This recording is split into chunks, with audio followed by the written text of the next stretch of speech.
من نظرم اینه تستنت ها بهترین مدل ایردراپ ها هستن، چون اندازه وقتی که براش میذاریم در صورتی که به نهایت برسونیمش خوب میتونه جواب وقتی که براش گذاشتیم بهمون بده. حالا اگه یه تستنتی معرفی بشه که همیشه به اسم غول مرحله آخر ازش اسم بردیم، چی؟ بریم تستنت سونیومو ببینیم.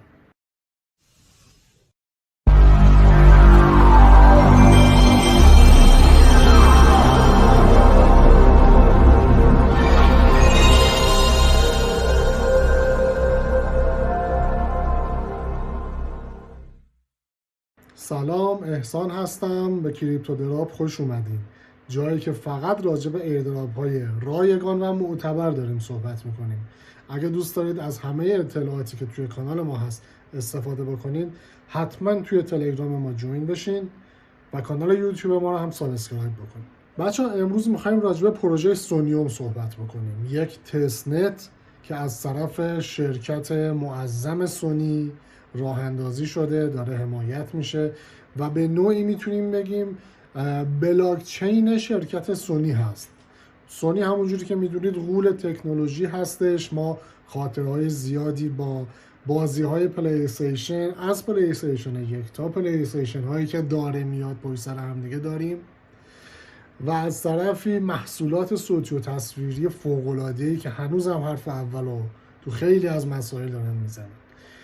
این غول تکنولوژی با همکاری چند شرکت زیرساخت به نام استارتیبل و PYTH و وارد فضای بلاکچین داره میشه، داره بلاکچین سونی رو راه اندازی میکنه که به نام سونیوم میشناسیمش.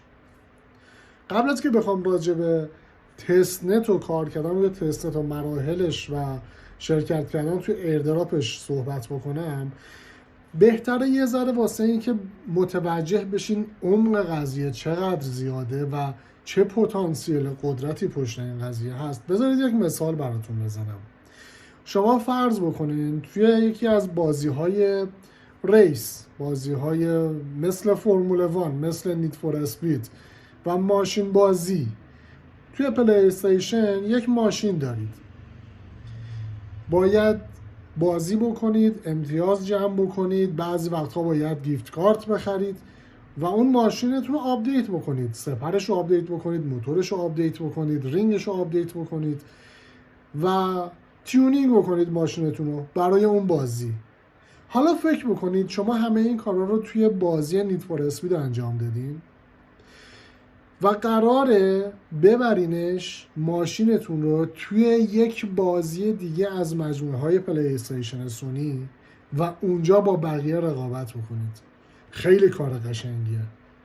این پروژه خیلی وقت استارتش خورده و به نظرم پروژه سونی چنین برنامه‌ای رو هم برای بازی‌های آینده خودش داره. شما میتونید یک شخصیت، یک وسیله، یک دیتیلزی توی بازی که خودتون زحمت کشیدین، ارتقا دادید و مالکش هستین، توی تمام بازی‌هایی که این قابلیت رو دارن انتقال بدید و تو بازی‌های دیگه هم ازش استفاده بکنید. این نشون میده سونی برنامه‌های خیلی بزرگی میتونه پیاده کنه.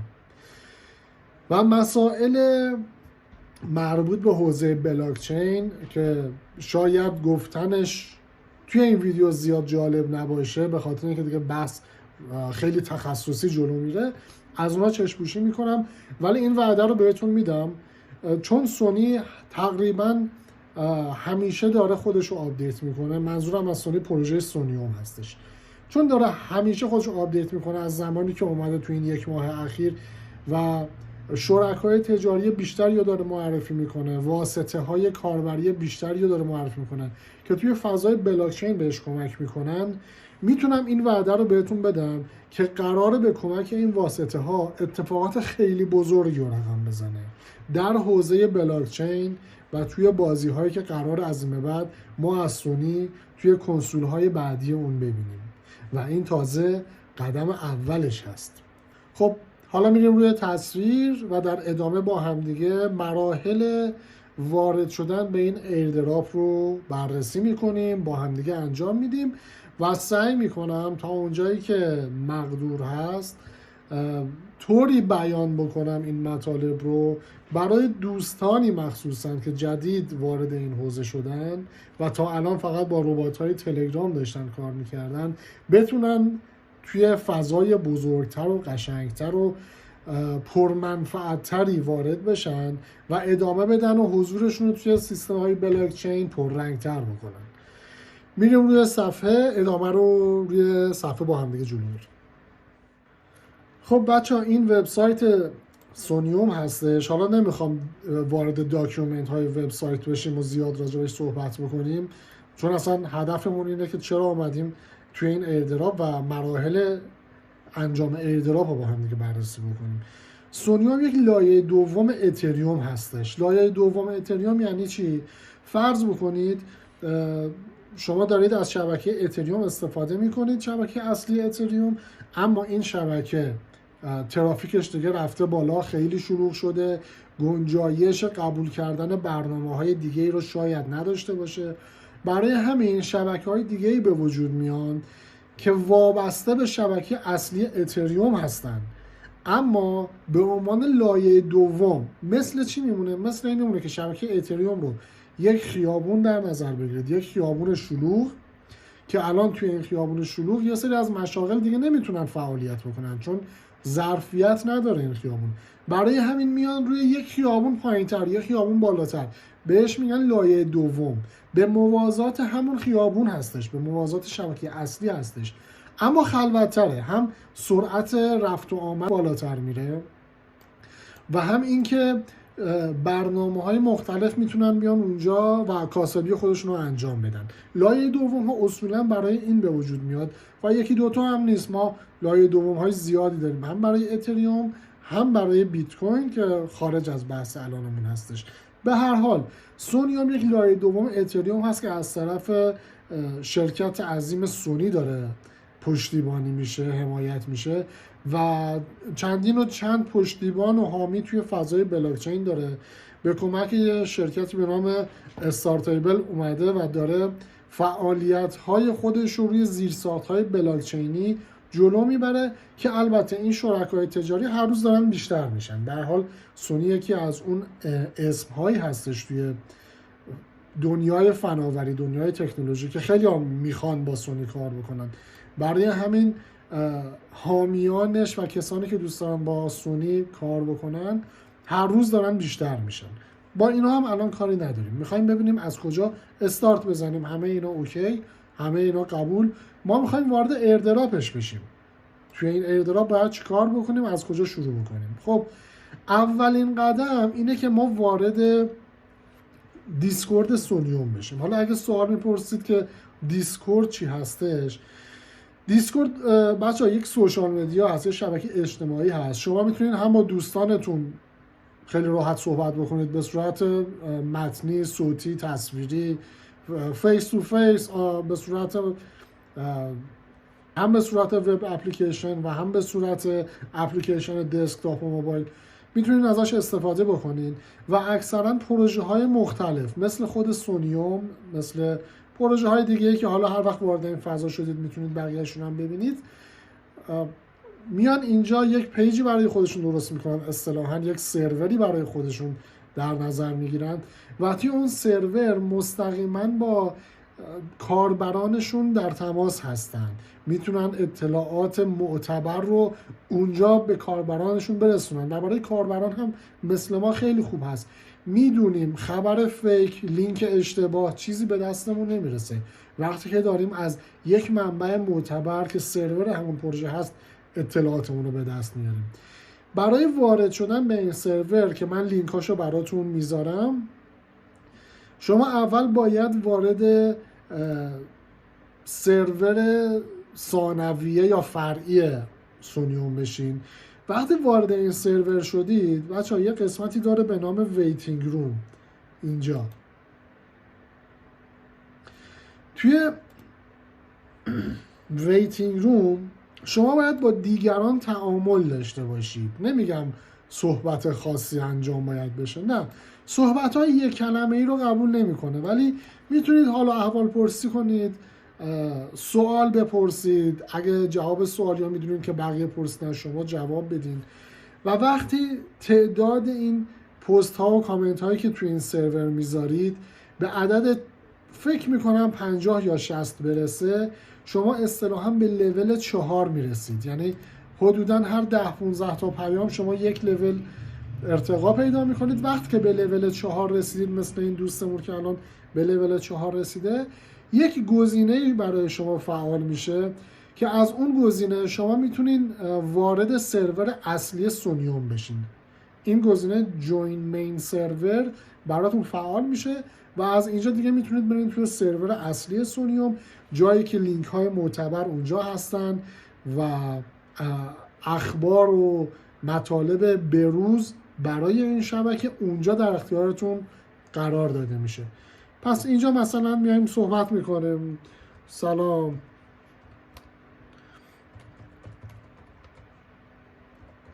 احوال پرسی میکنیم و جواب میشنویم و این صحبت ها چندین بار رد و بدل میشه. اگه سوالی از سونیوم داشته باشم میپرسم، اگه سوالی ببینم که جوابشو بلدم جواب میدم و این تعامل رو برقرار میکنم تا راه پیدا بکنم به سرور اصلی. خب من که به لول 4 رسیدم دیگه جواب این بنده خدا رو نمیدم تا بریم و بهتون نشون بدم. خب این سرور اصلی خود شبکه سونیوم هستش. توی این قسمت بچه ها شما هم میتونین اخبار بروز و هم لینک های معتبر رو از طرف سونی که لازم است روشون فعالیت داشته باشین ببینید و خیالتون راحت باشه که توی لینک های اسکم و کلاهبردار جایی قدم نمیذارید که بخواد به ضررتون باشه. سعی کنین در رابطه با همه تست نت ها و پروژه ها این کار رو انجام بدین، مخصوصا اگه تازه وارد هستین توی این زمینه. یک قسمتی داره برای کسانی که اولین بار هست میخوان از فضای دیسکورد استفاده بکنن به نام GMGN Good Morning یا Good Night. ببینید توی این قسمت نمیگم نیاز کار خاصی انجام بدید، شاید اصلا از سرور زیاد هم استفاده نکنید، ولی این گزینه رو توی خیلی از سرورها میبینین و وقتی که میایین اینجا پیام گود مورنینگ یا گود نایت رو میذارید، معنیش این هست که شما در این سرور حضور دارید، شما یک یوزر فعال هستید، شما خودتون رو دارید نشون میدید به بقیه که من هستم. خب اینو اگه توی خیلی از سرورها دیدید، یک دلیلش این هست که بیاین اینجا و یک پیامی بذارید، حالا شده هر روز بیاین بگید من هر روز هستم. توی قسمت جنرال هم میتونید با دیگران شروع کنید صحبت کردن، اگه سوالی دارید بپرسید، هم کسانی که اطلاعاتشون بالا هست جواب شما رو اینجا میدن، هم ادمین ها جواب شما رو میدن. ترجیحاً سعی کنید اگه غیر از ادمین ها، غیر از مودریتورها، کسانی که مسئول هستن تو این سرور، کسی برای شما لینک فرستاد، روی هیچ لینکی کلیک نکنید تا زمانی که مطمئن بشید. و قسمتی هم داره به نام تیکت هلپ. شما توی این قسمت تیکت هلپ اگه سوال خاصی داشتید، مسئله خاصی داشتید یا انتقاد خاصی، برنامه خاصی که در توانتون بود میتونستین پیاده سازی بکنین داشتید، میتونید بیاین اینجا و یک پیام خصوصی برای خود ادمین ها به عنوان یک توسعه دهنده، به عنوان حالا اینجا که قسمت بریج ساپورت، جنرال ساپورت، تو هر کدوم از زمینا که میخواستید سوال بپرسید انتخاب بکنید، سوالو بنویسین. این توی روم نمایش داده نمیشه و وقتی سوالو فرستادید جوابش هم به صورت خصوصی برای شما فرستاده میشه، بازم توی روم نمایش داده نمیشه.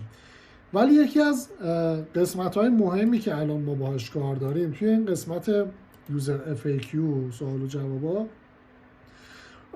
قسمت میناتو تست نت هست. یادم رفت اینو بگم توی صحبتم. بچه‌ها تست نت سونیوم جاهای مختلف به نام سونیوم میناتو یا میناتو یا فقط سونیوم شناخته میشه. پس اگه کلمه میناتو رو جایی دیدید توی این فضایی که الان میخوایم با هم واردش کار بکنیم، بدونید قضیه از این قرار هستش. میناتو همون منظورشون تست نت خود سونیوم هستش. روی این قسمتی که کلیک بکنین یه سری اطلاعات و یه سری لینک ها برای شما نمایش داده میشه. این لینک ها تقریبا هر چند روز یک بار داره بهشون اضافه میشه. لینک های معتبری هستن که از طرف شبکه استونیوم داره ساپورت میشه و اینکه ما اجازه فعالیت اونجا رو داریم برای اینکه امتیازات خودمون رو توی این تستنت بالا ببریم. یه چیزی هم بهتون بگم بچه‌ها، هیچ تستنتی تا الان نمیاد اوایلش اعلام بکنه که آقا بیاین من این مقدار میخوام به شما ریوارد بدم. معمولا اعلام نمیکنن. دو تا مسئله رو اوایلش اعلام نمیکنن. یکی مقدار ریواردی که قرار بدن، نمیدونم دلیلش چیه، شاید منعهای قانونی داشته باشن که اولش اینو اعلام نمیکنن، ولی به شما میگن آقا بیاین فعالیت بکنین و امتیاز جمع بکنید. خب ما داریم فعالیت میکنیم، امتیاز جمع میکنیم، ولی ما که توی فضای ایردراپ هستیم میدونیم امتیاز جمع کردن برای تستنت ها در اصل برای دریافت همون ریوارده. پس نهایت تلاشمون رو میکنیم. مسئله دوم که باید بدونید، اجازه بدید من بیام بالا. مسئله دوم که باید بدونید، تستنت ها به این دلیل به وجود میان که ما بریم روی اونا فعالیت بکنیم تا ایرادات شبکه مشخص بشه. توی تستنت ها چون روی یک شبکه کامل بلاکچین ما باید فعالیت بکنیم، قسمت های خیلی مختلفی وجود داره، از بریج، از سواپ، از لند و بارو، از استیک کردن، از پوزیشن باز کردن، ترید کردن و حالا تمام قسمت هایی که ممکنه اضافه بشه. ما موظف هستیم بریم توی این فضاها کار بکنیم به صورت رایگان، با توکنی و با ارزی که به صورت رایگان به همون تحویل داده میشه. بریم کار بکنیم اونجا، بریم فعالیت بکنیم تا ایرادات اون قسمت مشخص بشه. و بعضی وقتها تستنت ها میان یه سری از قسمت ها رو میبندن تا جمعیت کاربران فقط به یک قسمت یا به چند قسمت خاص محدود بشن، برن اونجا فعالیت کنن که فشار شبکه رو متوجه بشن، شبکهشون تا کجا میتونه فشار ترافیک کاربران رو تحمل بکنه. پس اگه یه وقتی وارد این فضا شدید، وارد یک تستنت شدید، مثلا خواستین یک سواپ انجام بدین و نتونستین، با ایراد مواجه میشد، اصلا نیاز به اعصاب خوردی نیست. شما دارین وظیفتون رو به عنوان یک کاربر توی تستنت انجام میدین و این وظیفه اون شبکه است که این ایراد رو ببینه و برطرفش بکنه. حتی شما اگه ایرادات خاصی پیدا کردید، اگه برنامه نویس هستین، اگه توسعه دهنده هستین و تونستین یک ایراد خاص پیدا بکنید و به اطلاع تیم اون پروژه برسونید، این امتیاز خیلی مطرحی برای شما میتونه به حساب بیاد و شما رو چند لول بالاتر ببره برای دریافت اون ریوارد احتمالی که قراره از طرف شبکه به شما داده بشه. و اگه سوال پرسیدید توی ذهنتون الان که تمام اینهایی که من گفتم یعنی چی و این اصطلاحات چه معنی داره، به ترتیب یکی یکی در حین کار خیلی با جزئیات خدمتتون میگم. برگردیم روی سیستم. خب توی این قسمت گفتم که لینک های مختلفی رو شما میبینید. اگه دقت کنید بچه‌ها، این قسمت بالا اومده یه توضیح داده که این شبکه سونیا میگه که اسنادش رو برای شما گذاشته، میتونید برید مطالعه بکنید چجوری به ولتتون اضافه بکنید که اینم با هم دیگه انجام میدیم و راجع به خود سونیوم چجوری بریج بزنید که اینم میگم. اصلا میگم بریج کردن یعنی چی. اجازه بدید الان من لینک ها رو فقط یه اشاره‌ای بکنم. تو قسمت پایینترش چند تا لینک گذاشته که جلوشون نوشته این لینک ها هر کدوم مال چه سایتی هست و برای چه کاری هستش. و این هم نوشته این قسمت، این 1 2 3 این 4 تا لینک بالا مخصوص توسعه دهنده ها هست، مخصوص دیولوپرها هستش، کسانی که توانایی برنامه نویسی، توانایی کد نویسی رو دارن و میتونن به عمق بیشتری از این بلاکچین، این تستنت نفوذ بکنن. پس به ما ارتباطی نداره این قضیه، یعنی این چند تا لینک بالا برای ما گذاشته نشده. ما به عنوان یوزرهای عادی وارد این قضیه قراره بشیم. البته که من یکی از این قسمت‌های بالا رو به شما میگم. این هم بگم اگه شما دیولپمنت هستید 100% راجع به تستنت ها، راجع به ایردراپ ها و راجع به این لینک ها اطلاعات کافی دارید و اصلا این ویدیو برای شما ساخته نشده. ولی برای یوزرهای معمولی با جزئیات کامل ادامه میدیم این قضیه رو، مثل خود من که میخوایم بریم فعالیت بکنیم و یه امتیازی در نهایت کسب بکنیم. وبسایتی معرفی شده برای سواب کردن، لیکویدی پول درست کردن، فارمینگ درست کردن. وبسایت دیگه برای بریج زدن بین حالا دو تا شبکه مختلف. این یکی وبسایت هم باز برای بریج زدن هستش. وبسایت بعدی که وابسته به خود پروژه سونیوم هست، این وبسایت های بالایی جدا هستن، دارن با این پروژه همکاری میکنن، ولی وبسایت سونفای مستقیما تحت نظارت خود شبکه سونیوم بالا اومده و داره فعالیت میکنه. به عبارتی دی اپ یا برنامه مختص خودش، برنامه ساخت خودش روی همین شبکه هست که ما خیلی باهاش کار داریم، یعنی شاید بخش اعظمی از فعالیتمون اصلا اینجا انجام بدیم. و قسمت‌های بعدی که باز میتونین بخونید، میتونین اینجا یک مسابقه طراحی بکنید برای خودتون و دیگران شرکت بکنن. میتونیم بریم یه دونه اسم روی این شبکه بلاک چین برای آدرس والتمون بگیریم، بریج بزنیم و حالا کارهای مختلف دیگه مثل بازی کردن توی یک ربات تلگرامی که خیلی هم جالب هست، حالا میبینیمش با هم دیگه، و ترید کردن، همون معامله کردن، یک پلتفرم برای معامله کردن به صورت دیسنترال داره آماده میکنه و قسمتی داره برای سپرده‌گذاری و وام گرفتن، اصطلاحاً لندن بارو مثلا به این صورت کار میکنه و دو تا لینک دیگه هم گذاشته برای انجام دادن حالا تسکایی که بهشون اشاره میکنه. خب بچه از اول که بخوایم شروع بکنیم، شما باید اول شبکه میناتو رو روی ولت خودتون اضافه بکنین. این کار رو به دو صورت میتونیم انجام بدیم، یکی به صورت دستی، یکی به صورت اتومات. به صورت دستیش رو بریم با هم دیگه ببینیم به چه صورتی هست. برای اضافه کردن شبکه روی کیف پول خودمون ما میتونیم از اطلاعاتی که اینجا گذاشته استفاده کنیم یا وارد داکیومنت هاش بشیم. خب دارید الان گزینه اضافه کردن به صورت اتومات رو اینجا نداره، شما به صورت دستی میتونید استفاده کنید. برای دوستانی که از ربی ولت استفاده میکنن که نیازی نیست، ربی ولت به صورت اتومات خودش میتونه اینو پیدا بکنه، ولی برای دوستانی که از متاماسک استفاده میکنن میتونیم به صورت دستی اضافهش بکنیم. یه نکته ای رو بگم بچه ها تا اینو دارم اضافه میکنم. اولا اگه تازه وارد هستید ویدیو ولت ها رو ببینید، این ویدیو خیلی کمکتون میکنه راجع به کیف پول های ارزهای کریپتو، ارزهای رمزنگاری شده که از کدوم استفاده بکنیم، چرا باید استفاده کنیم، چرا کیف پول بهتر از نگه داشتن سرمایه تو صرافی ها هست و سوالاتی از این قبیل تو اون ویدیو کامل توضیح دادم. و اینکه چرا بعضی جاها ما از متاماسک استفاده میکنیم، بعضی جاها ما از ربی ولت استفاده میکنیم، این دلایل رو کاملا بهشون پرداخت کردم.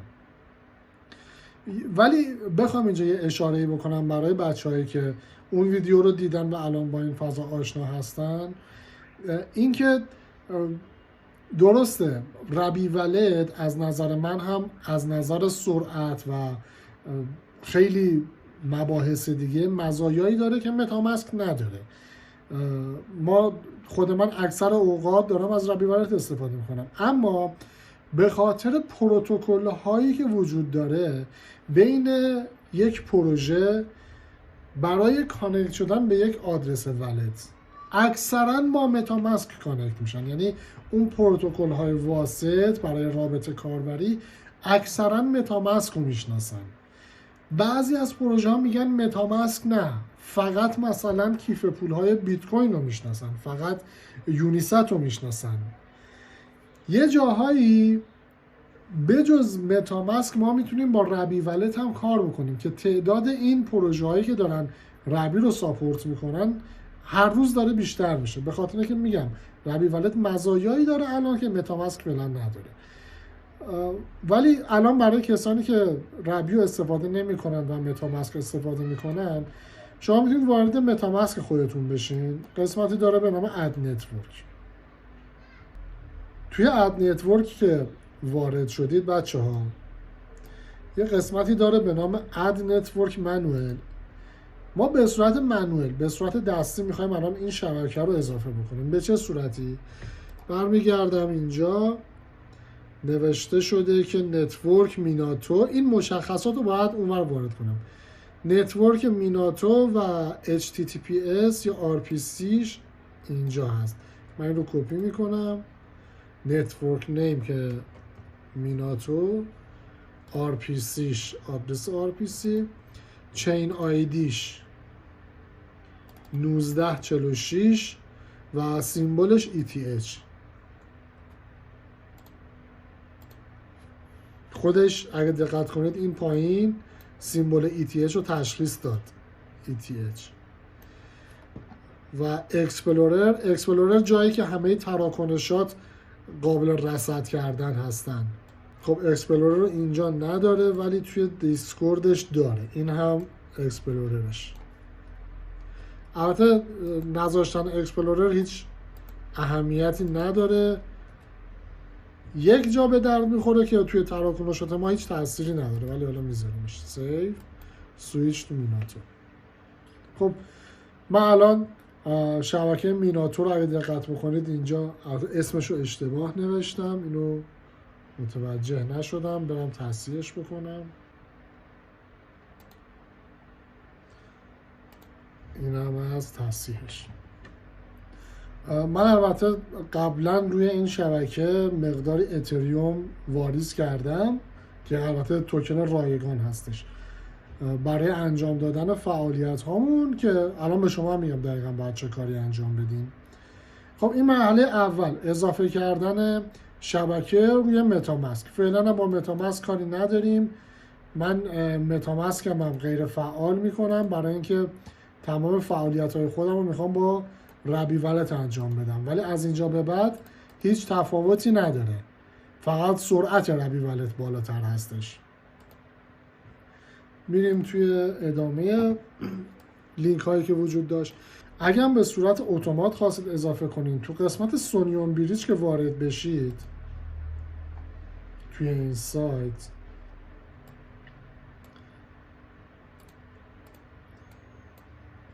این انتها گزینه ادمیناتو وجود داره. حالا اگه متاماسک دارید یا حالا ولت دیگه دارید، روی این که کلیک بکنید، من که ربی دارم و به ربی اضافه شده، ولی از این قسمت هم میتونید استفاده بکنید و دیگه نیازی نیست مثل من به صورت دستی توی متاماسکتون اضافه بکنید.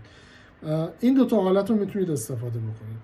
اما برای بریج زدن، من برگردم بالا.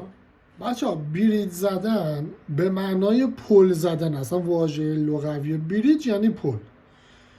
معنیش برای کار ما چیه و کجاها کاربرد داره؟ یادتونه اوایل صحبتم گفتم وقتی که یه خیابون مثل خیابون اتریوم شلوغه، ما میخوایم بریم از خیابون‌های خلوت‌تر استفاده بکنیم. حالا توی بلاک چین ما وقتی توی یک شبکه که لایه اول بیت کوین مثلا هست، میخوایم بریم توی یک شبکه لایه دوم، یا اصلا بین همین لایه دوم ها میخوایم از یک لایه به یک لایه دیگه، از یک شبکه به یک شبکه دیگه بریم، باید دارایی های خودمون، ارزهای خودمون، اصطلاحاً اون توکن یا اون استی رو که میخوایم استفاده بکنیم تو شبکه دیگه به یک نحوی انتقال بدیم. به این انتقال دادن توکن ها از یک شبکه به یک شبکه دیگه توی محیط بلاک چین بریج گفته میشه. و برای بریج زدن سایت های مشخصی وجود داره، تعدادشون کم نیست، راهکارهای زیادی هم وجود داره. الان برای ما توی این ایردراپ میخوایم از شبکه سپولیا یک مقدار توکن اتریوم انتقال بدیم به شبکه میناتو. متوجه شدید؟ پس یک asset خاص، یک توکن خاص به نام اتریوم از شبکه سپولیا به شبکه میناتو. میخوایم این کار رو الان با هم دیگه انجام بدیم. خب ببینید توی وبسایتی که خودش معرفی کرده ما میتونیم این کار رو انجام بدیم. البته وبسایت های دیگه هم هستن که اونها رو هم یک اشاره‌ای میکنیم.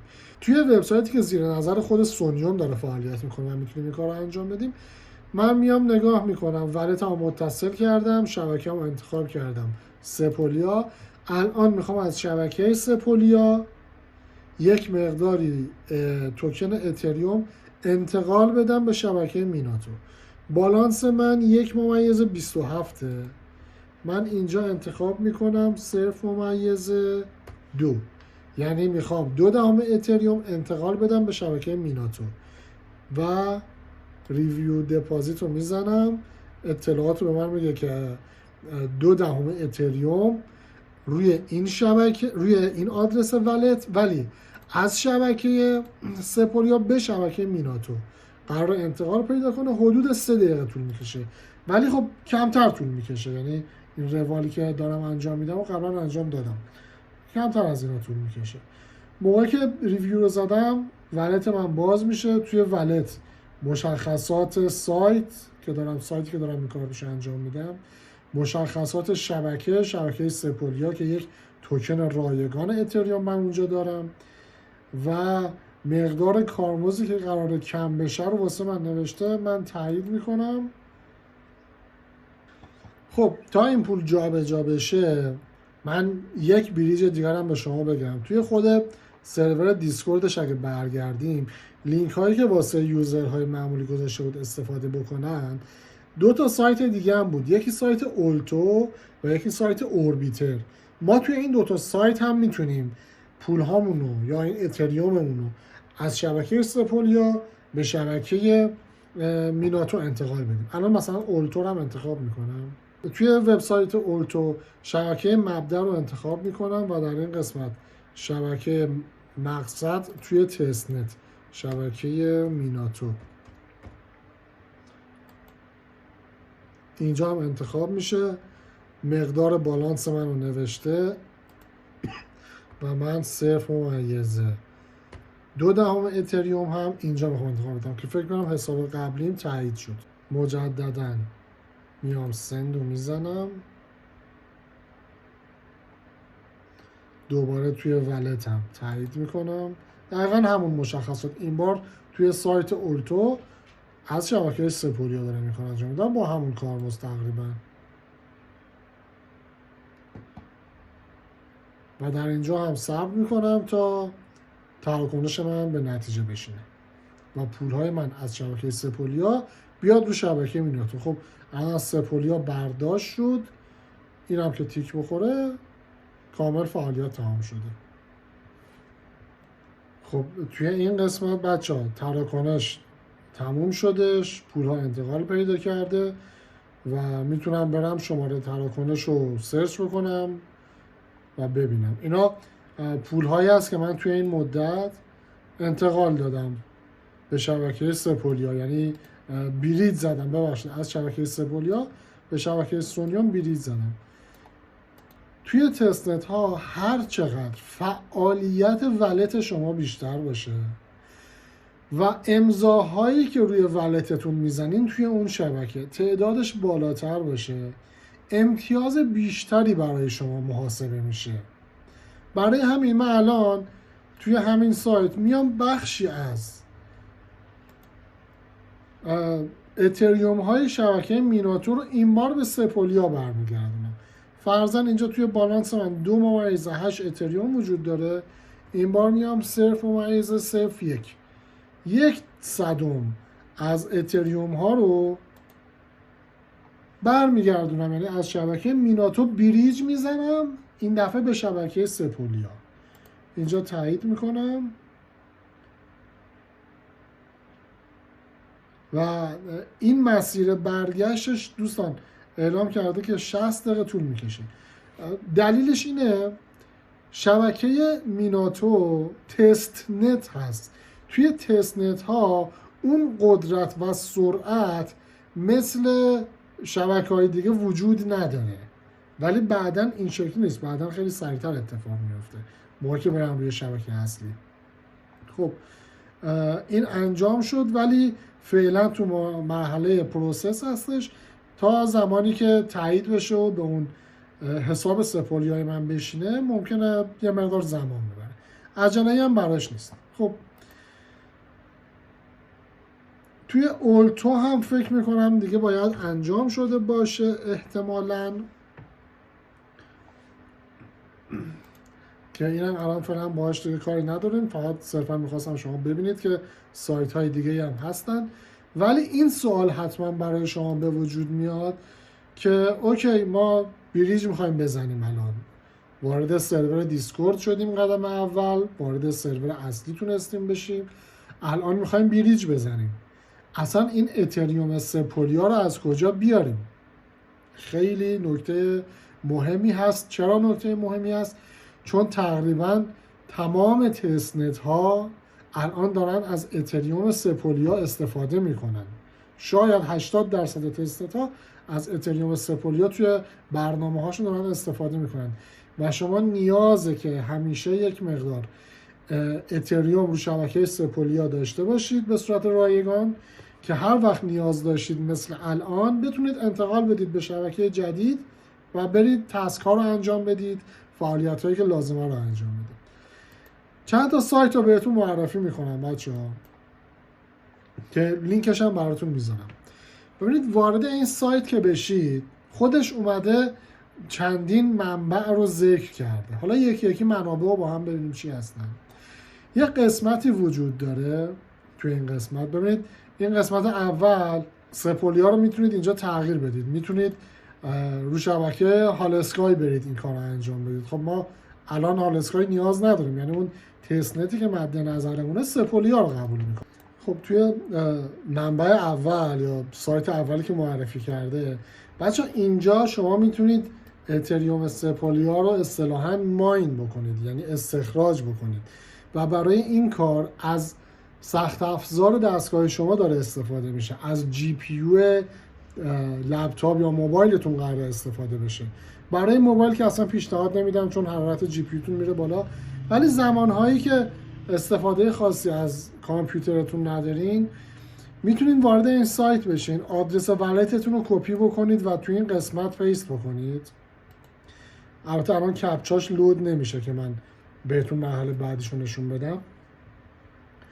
کپچا رو که انتخاب کردید گزینه استارت ماینینگ رو بزنید، میتونید از درجه 4 تا 32 خودتون تنظیم بکنید که اگه سیستمتون ضعیفه روی 4 تا 10 بذارید، اگه سیستمتون قویه تا 32 هم میتونید بالا ببرید. شما هفته‌ای بیشتر از 10 تا اتریوم نمیتونید، بهتون اجازه نمیده ماین بکنید و توی هر بار ماین کردن بیشتر از 2.5 اتریوم هم اجازه ندارید ماین بکنید. خب این یکی از قسمت هایی هست که شما میتونید اینترنت سپولیا رو دریافت بکنید به صورت رایگان. اما برای اینکه از این قسمت استفاده بکنید لازمش اینه شما از قبل توی فضای کریپتوکارنسی ها وجود داشته باشید. لازمش اینه شما یک ولت فعال داشته باشید و اگه این ولت فعال رو دارید، اگه توی دیسکورد فعال بودین، جیمیلتون فعال بوده، شاید لینکدین و گیت هاب هم داشته باشین، میتونین برین توی سایت گیت کوین پاسپورت، اونجا حداقل فکر میکنم 2.5 امتیاز از رو همون گوگل و لینکدین و گیت هاب و دیسکورد و اینجور مسائل به دست بیارین و بعد وارد این قسمت بشین و به راحتی این اتریوم رو ماین بکنید. برای کسانی که تازه وارد این قضیه شدن، خب این امتیازات رو شما فعلا نمیتونید دریافت کنید چون حداقل عمر ولت و ایمیل و دیسکورد و لینکدین و گیت هاب شما باید بالای 3 ماه باشه. پس شما که تازه وارد این کار شدین چه کار باید بکنید؟ هیچ ایرادی نداره. راههای دیگه هم هست. برمیگردیم توی این سایت. قسمت دوم یک وبسایت دیگه به نام راک ایکس هستش. که راکرایکس خودش بچه یک شرکت هست که زیر ساخت‌های بلاکچین رو داره ارائه میده و این قسمت هم گذاشته برای کاربران.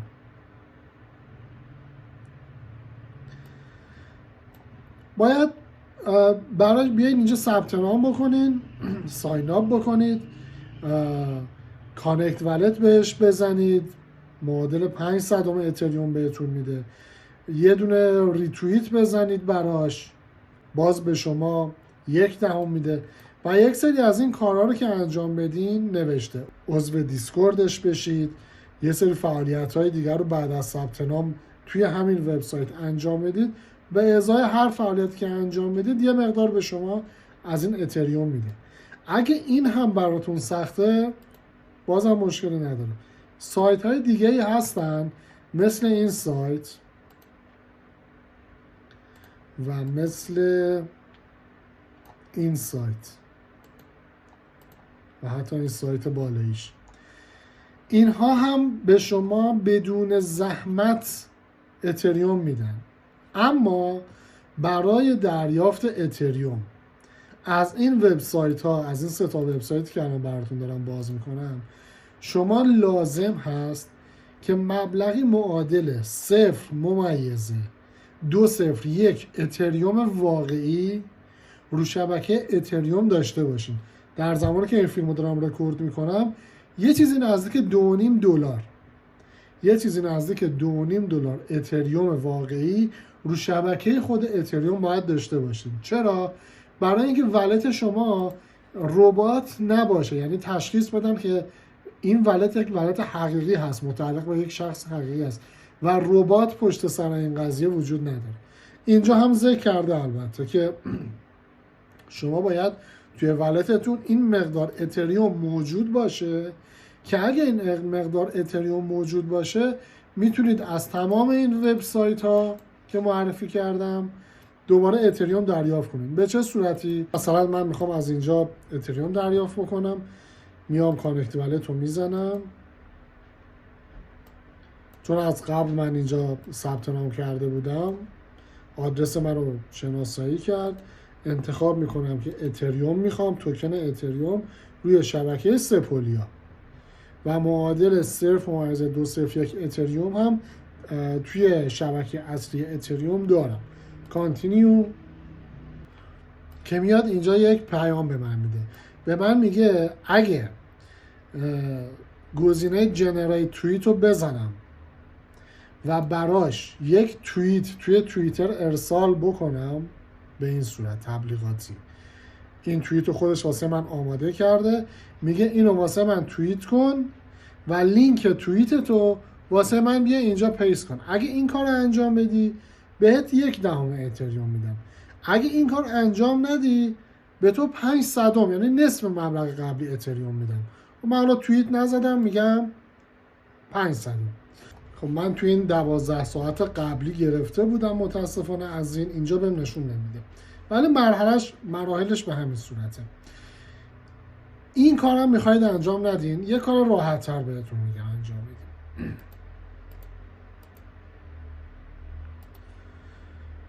این هم که وبسایت های مختلفی که میتونید برید ببینید، تو همشون همینجوری بخواین انجام بدین. اما یک کانال تلگرام بهتون معرفی میکنم که خیلی هم کار را بندازه و پیشنهاد میدم حتی اگه فعلا نیازی به سپولیا ندارید ولی هر روز ازش دریافتی داشته باشین، چون جمع میشه یک جا واسهتون یه دفعه ببینید 4-5 تا اتریوم سپولیا دارید و توی خیلی از تستنت ها به راحتی میتونید کار کنید. وارد تلگرام میشید، وارد ربات دریافت فاست میشید که لینک اینم براتون میذارم.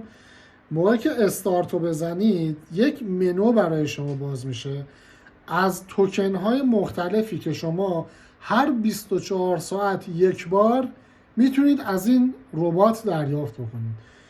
برای کار فعلی ما هم خود سپولیا رو شبکه میناتور رو ساپورت میکنه، یعنی ما میتونیم همین اتریوم رو شبکه میناتور رو بگیریم و هم میتونیم خود اتریوم سپولیا رو بگیریم، یعنی هر دوتاش اینجا به کار ما میاد. روی سونیوم کلیک کردم، این کپچا رو وارد میکنم، شماره 1 همخونی داره باهاش، و حالا آدرس ولتم رو اینجا پیست میکنم، تایید. اعلام کرد معادل 1/100 اینترنت رو شبکه میناتو برای من ارسال کرد. پس اینجا یه دونه 1/100 گرفتم، اینجا هم میرم میگم سپولیا رو شبکه اتریوم رو شبکه سپولیا به من بده. دوباره کپچاشو وارد میکنم BR95 که میشه شماره 3 و مجددا آدرسم رو بهش میدم و اینتر میکنم و اینجا هم معادل 5/100 در مجموع 6/100 الان من تونستم اتریوم سپولیا بگیرم. اینم راحت ترین راهی هستش که میتونید استفاده بکنید، دیگه نیازی به اون $2.5 هم نداره. هرچند پیشنهاد میکنم این کار رو انجام بدین، شما یک مقدار پول به صورت اتریوم روی ولتتون نگه دارید که ولت شما معتبر شناسایی بشه توی پروژه‌ای که ورود پیدا میکنید. خب فعلا که کاری نداریم، بقیه وبسایت ها هم که میتونید برید بررسی بکنید. از تو همه اینا پس میتونید اتریوم سپولیا رو دریافت بکنید. برمیگردیم ادامه قضیه. الان اتریوم سپولیا رو هم داریم، بریج هم زدیم رو شبکه میناتو، پول داریم، میخوایم بریم مرحله بعد رو انجام بدیم. تو مرحله بعد توی سرورش که بیاین این پایین چند تا سایت هستش. گزینه اول Very Long Swap DEX. الان رقم معادل 2.88 اتریوم رو شبکه میناتو من دارم. حالا با این چیکار میتونم بکنم توی این سایت؟ هم میتونم سواب بکنم، هم لیکویدی پول درست بکنم. معنیشون چی هست؟ توی سواب کردن برعکس بریج کردن. توی بریج کردن ما می اومدیم یک توکن رو از یک شبکه به یک شبکه دیگه انتقال میدادیم. توی سواب کردن ما میتونیم توی همون شبکه یک توکن رو به توکن های مختلف که اون شبکه داره ساپورت میکنه تبدیل بکنیم. متوجه شدید به چه صورتی شد؟ پس توی بریج کردن ما یک توکن یا یک ارز رو از یک شبکه به شبکه دیگه میتونیم انتقال بدیم، اما توی سواب کردن توی همین شبکه میتونیم توکنمون رو یا ارزی رو که داریم به ارزهای دیگه که توسط همین شبکه داره ساپورت میشه تبدیل بکنیم.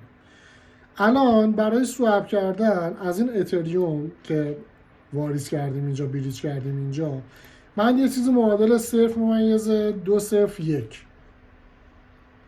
میخوام تبدیل بکنم به چه توکن هایی رو اینجا ساپورت میکنه. مثلا WETH، VLSM، USDT. من میگم آقا VLSM. 0.201 از اتریوم هام رو میخوام تبدیل کنم به این توکن. موقعی که رقم بالا بنویسم معادلش رو پایین مینویسم و سواب رو میزنم. میام پایین تر، دوباره سواب تایید میکنم.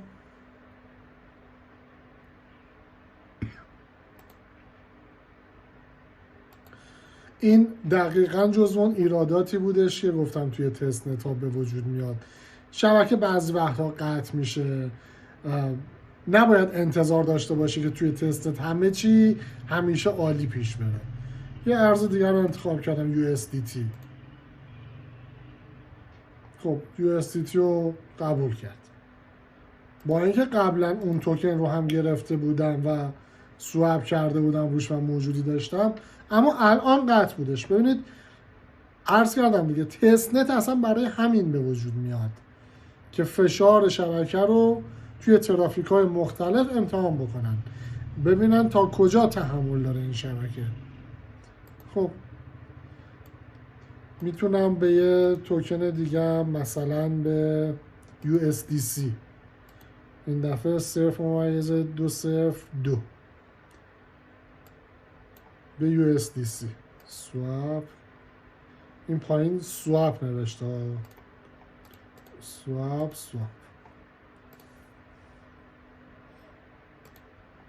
اینجا هم باز همون مشخصات. اوکی. یه نکته آموزشی اینجا بگم بچه ها بهتون. ببینید توی تست نت ها ما داریم با پول رایگان کار میکنیم، خب اما توی ولتمون گاهن پیش میاد یه مقدار پول هم داشته باشیم.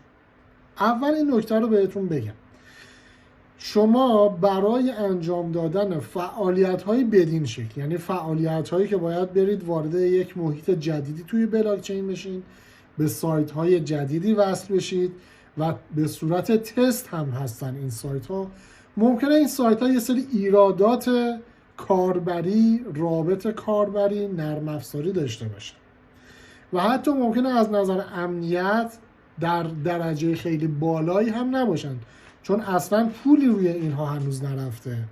پول واقعی توی این وبسایت ها یا استخر نقدینگی واقعی توی این سایت ها وجود نداره که یه هکر بخواد به خودش زحمت بده بخواد این سایت رو هک بکنه. اما اینجوری نیست. بعضی از هکرها میان روی این سایت ها هم دام پهن میکنن. به چه صورتی؟ تو خود سایت که چیزی وجود نداره اینا بخوام بردارن، اما تو ولت یکی مثل من و شما ممکنه از این پولهای واقعی باشه. ببینید این $56 با اون 2 تا اتریوم، 2 خورده اتریوم متفاوته. این توکن واقعیه، مثلا همون $2.5 اتریوم و حالا توکن های دیگه.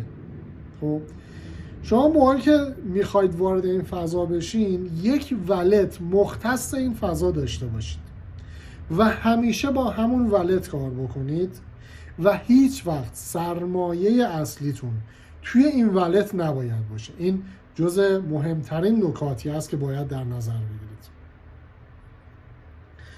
پس یک ولت برای فعالیت‌های حوزه ایردراپی که میخواید انجام بدید، حوزه این تست نت هایی که میخوایم انجام بدیم در نظر میگیریم. پول زیادی هیچ وقت روش نگه نمیداریم. اصل پول ما توی یک ولت دیگه، یک جای دیگه است که اصلا با اون کاری نداریم و توی این فضاهای ناشناخته و جدید با اون ولت وارد نمیشیم. به هیچ سایت نامعتبر یا جدیدی کانکتش نمی کنیم تا زمانی که مطمئن بشیم. خب این قضیه اول. قضیه دوم، چند وقت پیش یک تست نتی اومده بود من داشتم انجام میدادم با همین ولت. موقعی که اومدم یه چیزی مثل سواب داشت، باید مثل الان که دارم انجام میدم. موقعی که این دکمه رو زدم که از حسابم پول رایگان کم بشه، دیدم سایت تشخیص نداده و این قسمت چین آیدی منو به جای که چین آیدی تست نت خودش بنویسه، چین آیدی منو شبکه اتریوم انتخاب کرده بود، شبکه‌ای که من روش چند دلار پول داشتم و اگه تایید میکردم این هزینه های کارمزد از اتریوم های اصلی من کم میشد. این نکته رو همیشه حواستون باشه. من چون چشمم عادت کرده سریع میبینم و میزنم. شما هم یواش یواش باید چشمتون به این قضیه عادت کنه.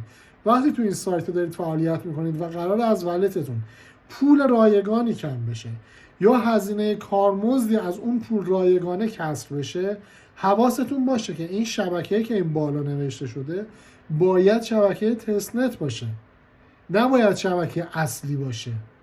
مثلا اینجا نباید نوشته شده باشه اتریوم، بی ام بی چین، نه، تمام اینا باید تست نت باشه. الان من میدونم سونیوم که اصلا شبکه اصلی نداره، سونیوم میناتو در ادامه تست نت هم ذکر کرده، برای همین سریع تایید میکنم و میرم. اینو گفتم که حواستون رو جمع بکنید توی این تراکنشات متضرر نشید.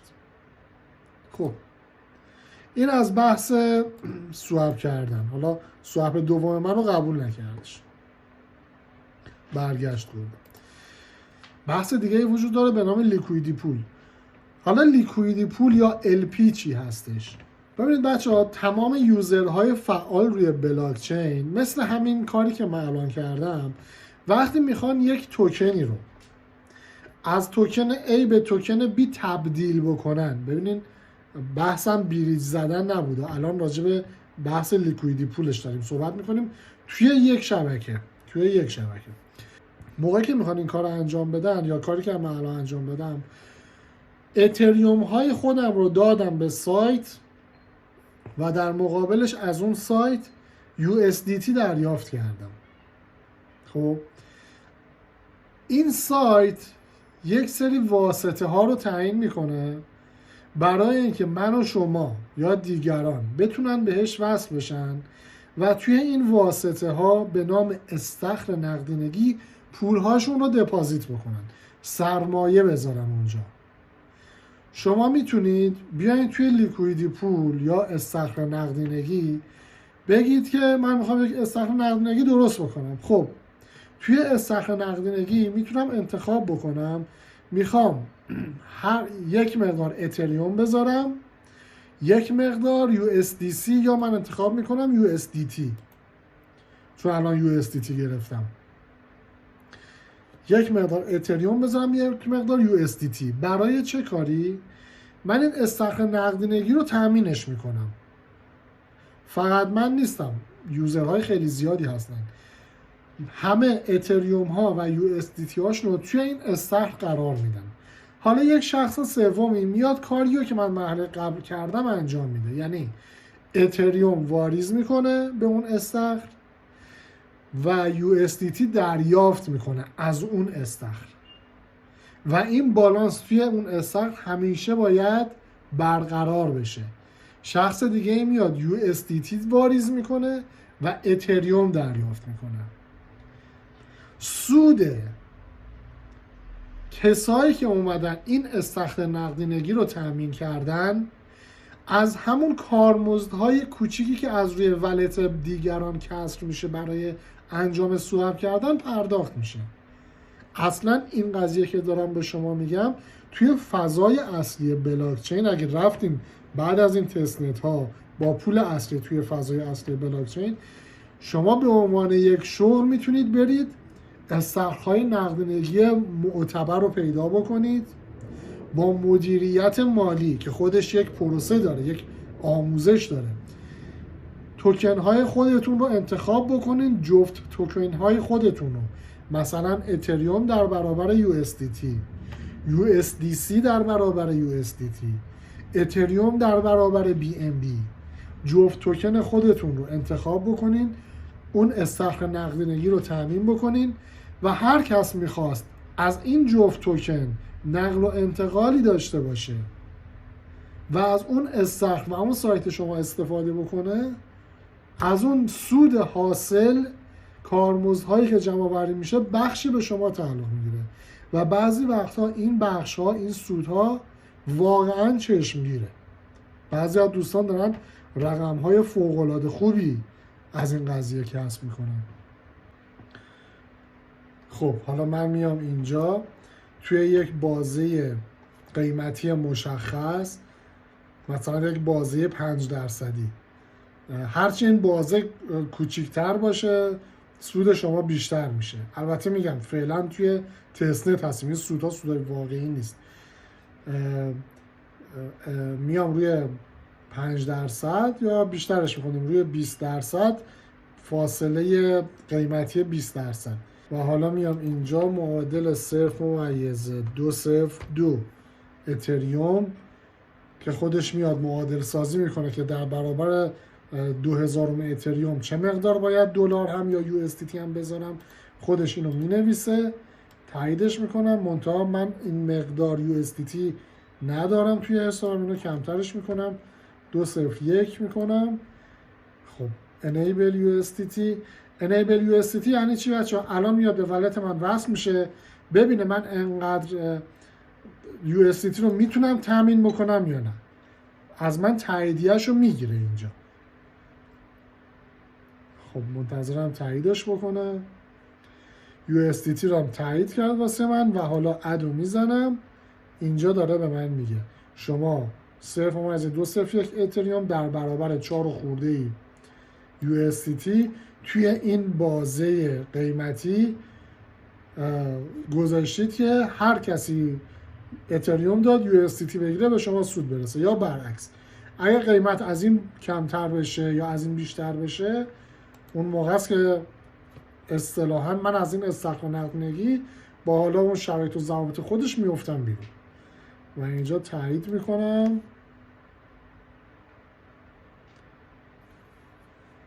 که این استخر واسه من ساخته بشه.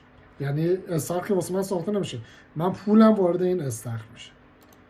خب تایید شد و من تونستم این مقدار پول رو توی اون استخر داشته باشم.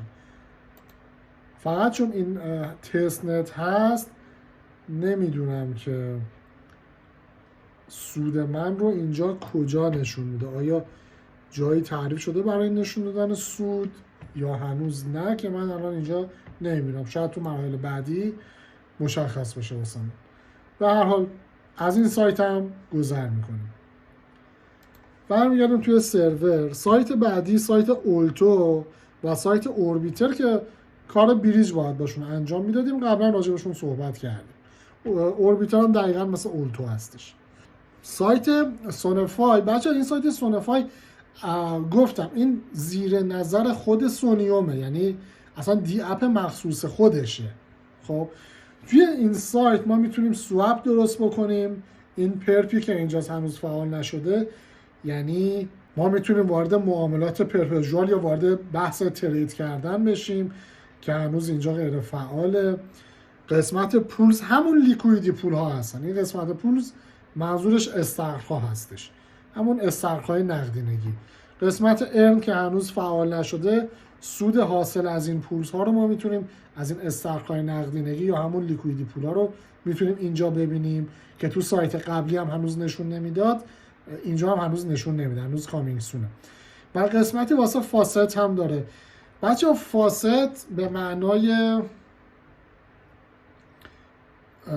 چه جوری بگم، شیر آبی که قطره چکونی داره ازش چکه میکنه. اصلا لوگوش هم نگاه کنید همینه. خب توی فاست گرفتم، موقعی که میخوایم فاست بگیرین داره به همون میگه، البته من اینا رو قبلا گرفتم الان نمیتونم دیگه دریافت کنم، مقداری USDT و مقداری توکن WETH رو شبکه میناتو میتونین بیاین اینجا و کلیم بکنین. کلیم کردن یعنی رسید تو مایه‌های درو کردن، برداشت کردن. خب بهش بگید براتون واریز میکنه، به صورت رایگان براتون واریز میکنه روی ولتتون که بتونید توی این پولز ها، تو استخرهای نقدینگی ازش استفاده بکنید. و چرا اینا رو داره به شما میده؟ برای اینکه با این پول ها برین جاهای دیگه تو این شبکه کار بکنید و باعث بشید تا ایرادات شبکه اگه قرار وجود داشته باشن الان خودشون رو نشون بدن. فردا روزی که اومد رو شبکه اصلی به صورت مینت فعالیت خودش رو شروع کرد، این ایرادات اونجا برای یوزرهای واقعی با پول واقعی به وجود نیادش. خب ما توی این سایت سواب رو داریم. خب سواب رو که توضیح دادم اون موقع. الان دوباره اتریوم انتخاب کردیم. به چه توکنی میخوایم تبدیلش بکنیم؟ این هم به شما بگم بچه ها، قبل از که سواب رو اینجا انجام بدیم، این توکن رو اینجا میبینید بچه ها، CRPD2. این همین توکنی هست که خودم ساختم، کریپتو دراپ 2، من 2 تا ساختم. یادتون میدم این قسمت رو در انتها یادتون میدم که چجوری یه توکن بسازید توی این شبکه تستی و این توکن بیادش اینجا قرار بگیره، بتونید این توکن رو به حساب دیگران هم انتقال بدید. خب الان من میخوام روی اتریوم یک مقدار پول رو تبدیل کنم، مثلا به توکن بلوگا. میام مثل همون موقع 0.1 اتریوم این بار میخوام تبدیل کنم به بلوگا. دوباره سواب رو میزنم، کانفرم سواب و تایید. اینجا هم از حساب من کسب میشه و به توکن بلوگا تبدیل میشه. الان دقت بکنید 1 کسب شدش. دیدید بهتون گفتم که توی تست نت ها هر چقدر امضای ولت شما رو اون شبکه بیشتر باشه، این در این قسمت ساینی که میزنم یک بار دیگه بهتون نشون بدم.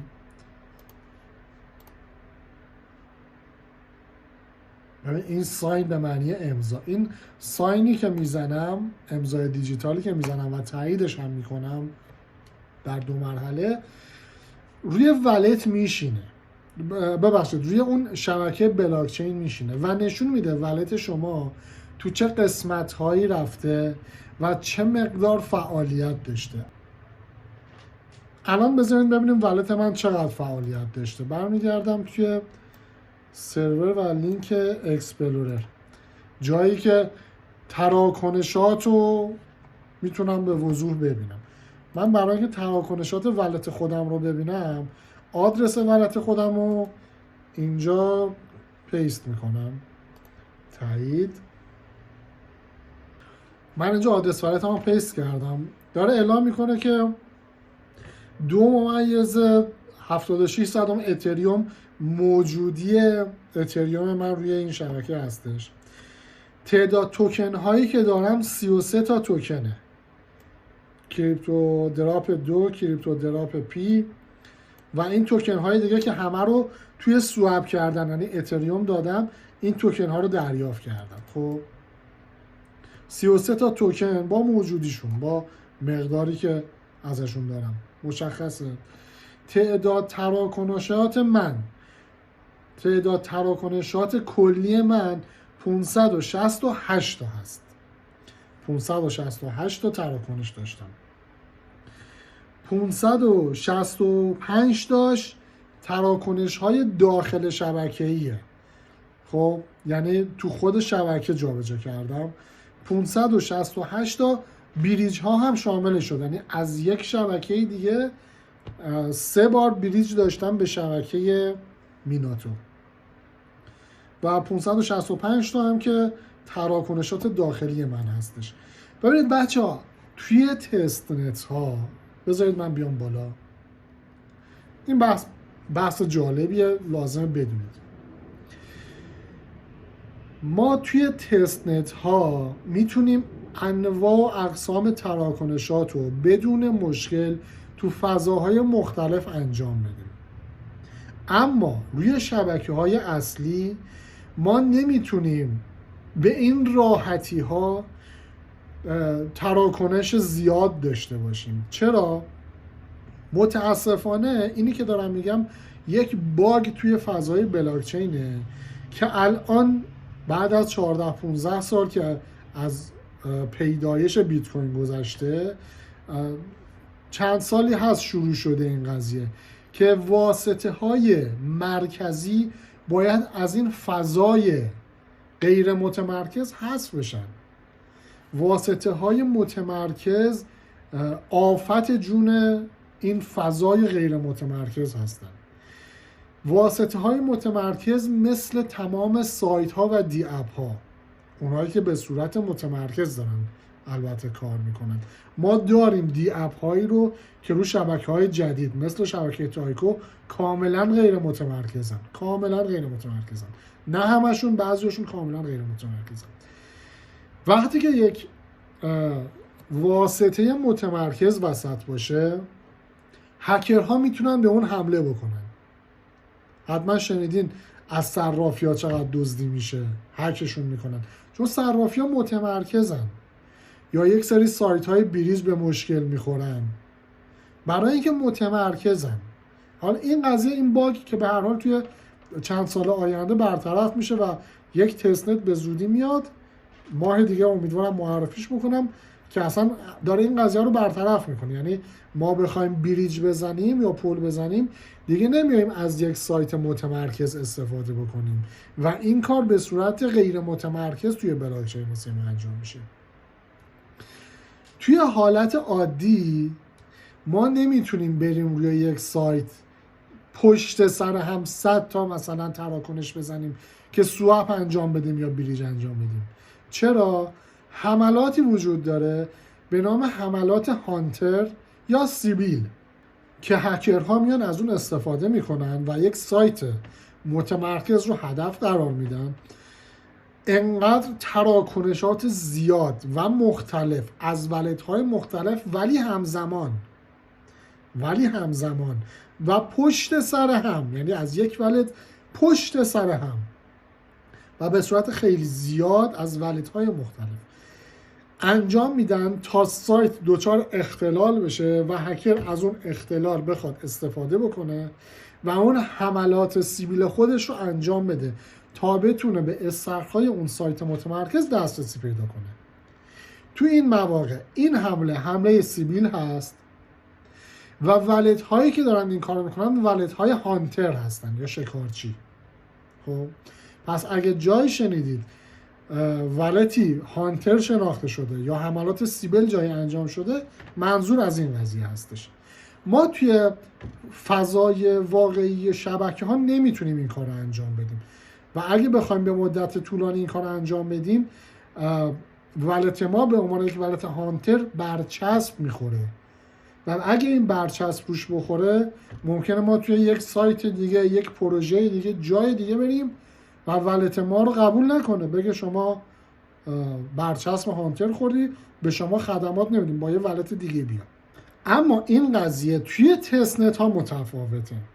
توی تستنت ها همونجوری که روی تصویرم دیدید، توی تستنت ها درسته ما با یک سایت متمرکزی، با یک دیپ متمرکز مثل سونفای الان داریم کار میکنیم یا سایت قبلی وری لانگ سواب داریم با اون کار میکنیم، اما چون به صورت تستنت هست و پول واقعی وجود نداره این وسط، که مثلا من به عنوان یه هکر بخوام استخر اون رو هک بکنم و پولای فیکش رو بردارم، خب پولاش فیکه دیگه، ارزش دلاری که نداره اینا. نه تنها این کار ضرری نداره که تراکنشات زیاد بزنید، بلکه استقبال هم میکنن. چرا؟ چون شما میتونید کار کنید فشار شبکه رو اون قسمت زیاد بشه و اگه قرار شبکه دچار اختلال یا ایراد بشه یا اون دی اپ دچار ایراد بشه، این ایراد از طرف پروژه شناسایی و برطرف بشه. خب این 568 تراکنش یا 565 تراکنش که من داشتم توی یک هفته اخیر، 10 روز اخیر، به همین صورته. روزی 20 تا 30 تا 50 تا، یه وقتی مثل امروز 100 بار میذارم فقط تراکنش بخوره روی تستنت ها. خب اینو در جریان باشید. هرچی تعداد امضاهای شما، مقدار فعالیت آدرس ولت شما روی شبکه تستنت بیشتر باشه، اگه قرار به دادن ریوارد باشه و شما الیجیبل بشید، این امتیاز بالاتر باعث میشه ریوارد بیشتری دریافت کنید. الان مثلا همین چند تا تراکنش اخیر منو ببینید. ببین چون شبکه تستنت هست از این اتفاقات میفته. فیل شده.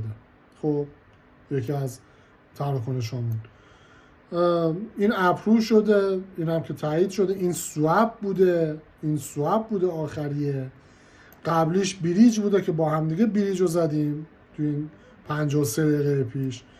و اگه دقت بکنید توی 6 ساعت گذشته من چندین و چند تراکنش داشتم، 6 ساعت، 7 ساعت. خب تو این همین امروز تراکنش های زیادی داشتم و همشون تایید شدن. برای اینکه بتونید این کار رو انجام بدید یک ویدیو رو رکورد کردم مخصوص این که چجوری تعداد تراکنش زیاد توی تستنت ها داشته باشیم. آدرسش میاد واسهتون. اگه قراره توی این تستنت فعالیت بکنید، به نظرم اون ویدیو رو هم ببینید که بدونید به چه صورتی فعالیت بکنید تا امتیازتون رو بالاتر ببرید. سونفای توی قسمت پولزش هم بریم ببینید مثل همون سایت قبلی هستش. خب جفت ارزهایی که اینجا داره ساپورت میشه یک مقدار بیشتره. اما فرضاً توی همین اولیش من میخوام WETH و بون رو استخر نقدینگیش رو تامین کنم یا کمک کنم به تامین استخر نقدینگی این جفت ارز. رقم مناسب همین 201 اتریوم معادل 123 خورده توکن بون اینجا اپروو میکنم واسه اینکه هر کدوم جداگونه باید اپروو بکنم، برای اینکه دو تا توکن مختلف هستن و باید تایید بشه که آدرس ولت من این دوتا رو داره به اندازه کافی.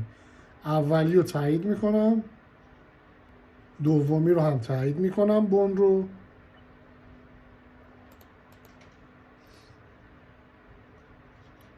و اگه همه چیز اوکی باشه گزینه ساپلای برای من فعال میشه. خب